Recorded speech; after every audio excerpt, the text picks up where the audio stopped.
tumataas ang mga emosyon. Tumitindi ang aksyon. Kinakamusta ka ni Satanis? Ready ka na ba sa mga panibagong komprontasyon? What the?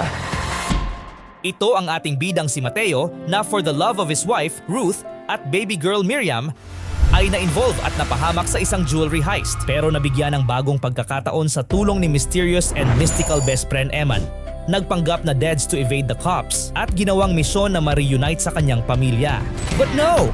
Pumanaw sa pagsabog ng simbahan ng San Nicolas ang kanyang little angel. Nakasalanan lahat ng halimaw na si Governor Gaspar Mireles. Kaya nag-vote in ang mga bida sa pagpapabagsak sa kanya.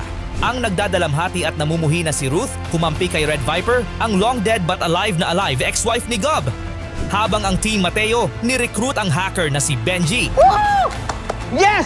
At si Joshua, kinidnap ng traitor na si Dwayne para makipagsanipwersa sa arch-rival ni Gob, ang misteryosong si EMP.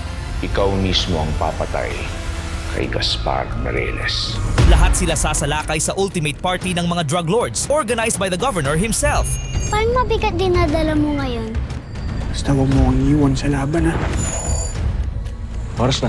Ibinida ni Governor na hawak niya ang makapangyarihang USB, pero kinuwestiyon siya ng kanyang mga kosa. Kaya naman, gulo na to. Nagkaputukan. Nagkasuntukan. Nagkahabulan. Nagkaharapan sina Governor at ang supposed to be dead Mateo. Nagkabukingan. So ikaw ang mastermind sa operasyon namin sa jewelry shop? I'm the big boss. Nagka-mini family reunion pa ang mga Mireles. Ma'am?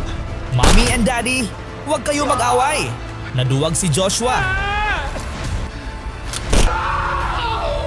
Pero finally, bumuelta na siya sa kanyang ama. But too late. Ruth! Ruth! And of course, ang inaabangan ng lahat, nagkita na ang ating star-crossed lovers.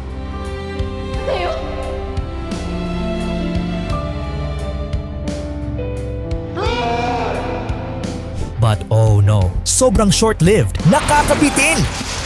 Nang humupa ang gulo, idiniin ni Joshua ang lahat sa kanyang dad. Ang mamamatay tao, yan, yung pinamamahal yung gobernador. Na surprise! Nawawala! Hala, buhay pa rin si Gob! Anong bagong pagtatraidor ang plano ni Dwayne? Ano ang next move ni Joshua? Kaya pa bang lumaban ni Mateo? Nailigtas ba si Ruth?